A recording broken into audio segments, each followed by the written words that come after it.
A lei do menor esforço. A inteligência da natureza funciona com um mínimo de esforço, com despreocupação, harmonia e amor. E quando aproveitamos as forças da harmonia, a alegria e o amor, criamos sucesso e felicidade com um mínimo de esforço. Um ser integral conhece sem agir, vê sem olhar e realiza sem fazer. Lao Tzu, a quarta lei espiritual do sucesso é a lei do menor esforço. Esta lei baseia-se no fato de a inteligência e a natureza funcionarem com um mínimo de esforço e total despreocupação. Este constitui o princípio da mais reduzida ação, da não resistência. Constitui, portanto, o princípio da harmonia e do amor. Quando aprendemos esta lição da natureza, realizamos os nossos desejos com facilidade. Se observarmos a natureza em ação, veremos como o esforço despendido é mínimo.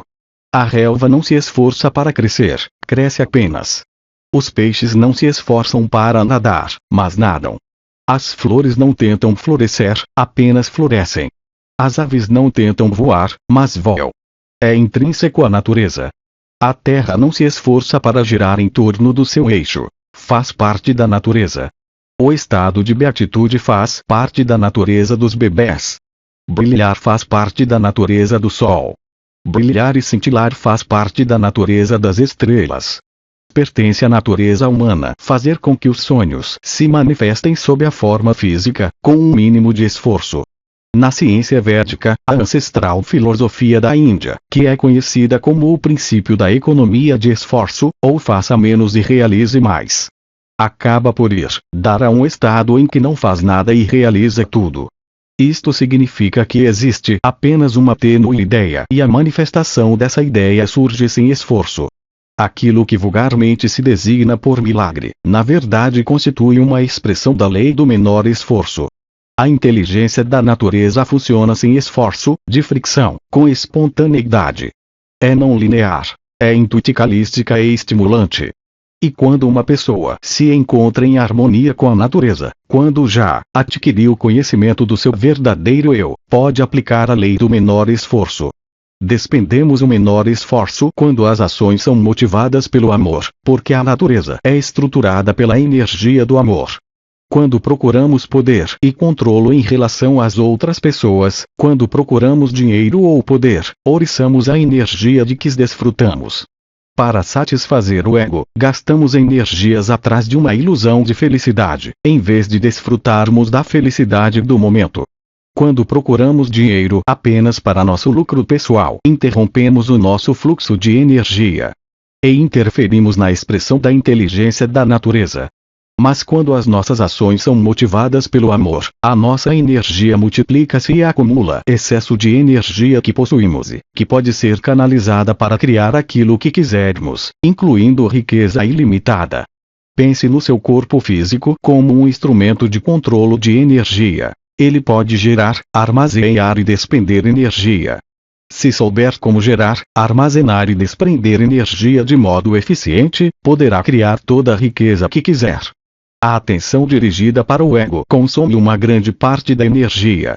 Quando o nosso ponto de referência interior é o ego, quando procuramos poder e controle em relação às outras pessoas ou a aprovação dos outros, desperdiçamos as nossas energias. Quando essa energia se encontra liberta, pode ser canalizada e aplicada, de modo a criar tudo o que quisermos. Quando a alma constitui o nosso ponto de referência interior, quando nos tornamos imunes à crítica e deixamos de temer desafios, podemos aproveitar o poder do amor e utilizar a energia de forma criativa, no sentido da prosperidade e da evolução. Em The Art of Dreaming, Dom Juan diz a Carlos Castaneda, gastamos a maior parte da nossa energia para preservarmos a nossa importância. Se fôssemos capazes de perder alguma dessa importância, duas coisas extraordinárias aconteceriam. Primeiro, libertaríamos a nossa energia do esforço para mantermos a ideia ilusória da nossa grandeza. Segundo, ganharíamos energia suficiente para captar um relance da verdadeira grandeza do universo. A lei do menor esforço possui três componentes, três coisas que pode fazer para pôr em prática este princípio de faça menos e realize mais. O primeiro componente é a capacidade de aceitação. A capacidade de aceitação requer apenas que estabeleça a seguinte regra: Hoje vou aceitar as pessoas, as situações, as circunstâncias e os acontecimentos tal como eles ocorrerem. Isto significa que sabemos que aquele momento foi aquilo que devia ser, e como deveria ser. Esse momento pelo qual está a passar agora constitui o culminar de todos os momentos que viveu no passado. Esse momento é como é, porque todo o universo é como é. Quando luta contra esse momento, está de fato a lutar contra todo o universo. Em vez disso, pode tomar a decisão de hoje não lutar contra todo o universo, lutando contra esse momento. Isso significa que a sua aceitação desse momento é total e completa. Aceita as coisas como elas são, não como gostaria que fossem na altura.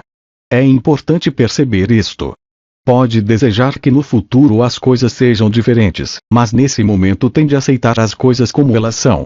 Quando se sentir frustrado ou aborrecido por uma pessoa ou situação, lembre-se de que não está a reagir a essa pessoa ou a essa situação, mas aos seus sentimentos acerca da pessoa ou da situação. Esses são os seus sentimentos, e os seus sentimentos não são da responsabilidade dos outros. Quando reconhecer e compreender isto na totalidade, encontra-se preparado para aceitar a responsabilidade por aquilo que sente e para modificar os seus sentimentos. E se conseguir aceitar as coisas como são, encontra-se preparado para se responsabilizar pela sua situação e por todas as ocorrências que lhe parecem problemas. Isso conduz-nos ao segundo componente da lei do menor esforço: responsabilidade. O que significa responsabilidade? A responsabilidade significa não culpar ninguém, nem a si próprio, pela sua situação. Depois de ter aceite determinada circunstância, ocorrência ou problema, a responsabilidade significa a capacidade de ter uma resposta criativa à situação tal como ela se apresenta no momento. Se conseguir isto, todas as famosas situações problemáticas poderão tornar-se uma oportunidade para a criação de coisas novas e boas, e todas as pessoas atormentadoras e tiranas lhe servirão para aprender mais a realidade e constituir uma interpretação. E se escolher interpretar a realidade desta forma, aproveitará muitos ensinamentos e terá muitas oportunidades de evoluir. Sempre que tiver de enfrentar alguém tirano ou atormentador, um professor, um amigo, ou um adversário, todos significam a mesma coisa, lembre-se disto. Este momento é aquilo que deveria ser. Sejam quais forem as relações que tenha trazido para a sua vida, serão sempre aquelas de que necessita no momento que passa. Há um significado oculto por trás de tudo o que acontece, e esse significado oculto serve à nossa evolução.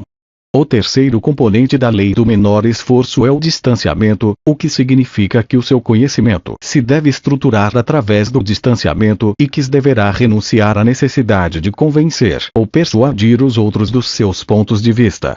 Se observar as pessoas à sua volta, verá que elas passam 99% do tempo a defender os seus pontos de vista. Se renunciar à necessidade de defender os seus pontos de vista, por meio dessa renúncia, ganhará acesso a imensas quantidades de energia que antes tinham sido desperdiçadas. Quando se torna defensivo, culpabiliza os outros e não aceita render-se ao momento presente, a sua vida encontra resistência. Sempre que encontrar resistência, o melhor é reconhecer que se forçar a situação, apenas aumentará a resistência. Não deve manter-se rígido como os altos carvalhos que a tempestade quebra e derruba. Em vez disso, deve ser flexível como o junco que dobra durante a tempestade, mas sobrevive. Desista de todo de defender os seus pontos de vista. Se não tiver nenhum ponto de vista para defender, não dará ocasião a que surjam argumentos. Se praticar isto com consistência, se deixar de lutar e resistir, experimentará a plenitude do presente, que constitui uma dádiva. Alguém disse um dia: o passado é história, o futuro, um mistério, este momento é uma dádiva. Por isso este momento se chama presente.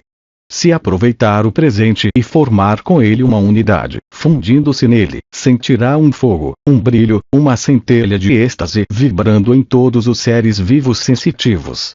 Quando começamos a sentir esta exultação da alma em todos os seres vivos, quando nos começamos a familiarizar com essa sensação, a alegria nasce dentro de nós, liberta-nos das terríveis amarras e obstáculos criados pelas pessoas defensivas, ressentidas e angustiadas.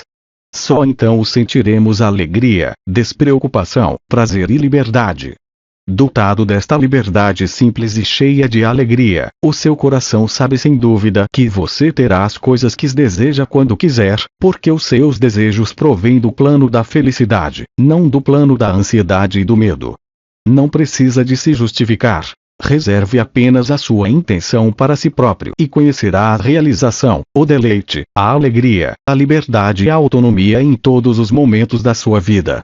Comprometa-se a seguir o caminho da não resistência. Este constitui o caminho através do qual a inteligência da natureza se desdobra espontaneamente, sem fricção e sem esforço. Quando conseguir a delicada combinação aceitação, responsabilidade e distanciamento, sentirá o fluir da vida, sem nenhum esforço. Se nos mantivermos abertos a todos os pontos de vista, se não nos prendermos com rigidez a um único, os nossos sonhos e desejos fluem com os desejos da natureza. Então podemos libertar as nossas intenções, com distanciamento, e esperar pela altura própria para os nossos desejos se tornarem realidade. Podemos ter a certeza de que quando chegar à altura própria, eles se manifestarão. Esta é a lei do menor esforço. Como aplicar a lei do menor esforço? Ponho em prática a lei do menor esforço, seguindo estes passos. 1. Terei de praticar a aceitação. Hoje aceito pessoas, situações, circunstâncias e acontecimentos, tal como eles ocorrerem. Reconhecerei que este momento é aquilo que deveria ser, porque todo o universo é como deveria ser. Não lutarei contra todo o universo, lutando contra o momento presente. A minha aceitação é total e completa. Aceito as coisas como elas são no momento, não como eu gostaria que fossem. 2. Depois de ter aceite as coisas como elas são, aceitarei a responsabilidade pela minha situação e por todas as ocorrências que me aparecem. Sei que aceitar a responsabilidade significa não culpar ninguém, nem nada, pela minha situação, incluindo eu próprio. Também sei que em cada problema se encontra oculta uma oportunidade e o fato de me manter atento às oportunidades permite-me aceitar o momento que passa e torná-lo melhor. 3. Hoje o meu conhecimento refere-se ao distanciamento. Renuncio à necessidade de defender os meus pontos de vista. Não sentirei necessidade de convencer nem de persuadir os outros a aceitarem os meus pontos de vista. Permanecerei aberto a todos os pontos de vista e não me prenderei com rigidez a nenhum deles.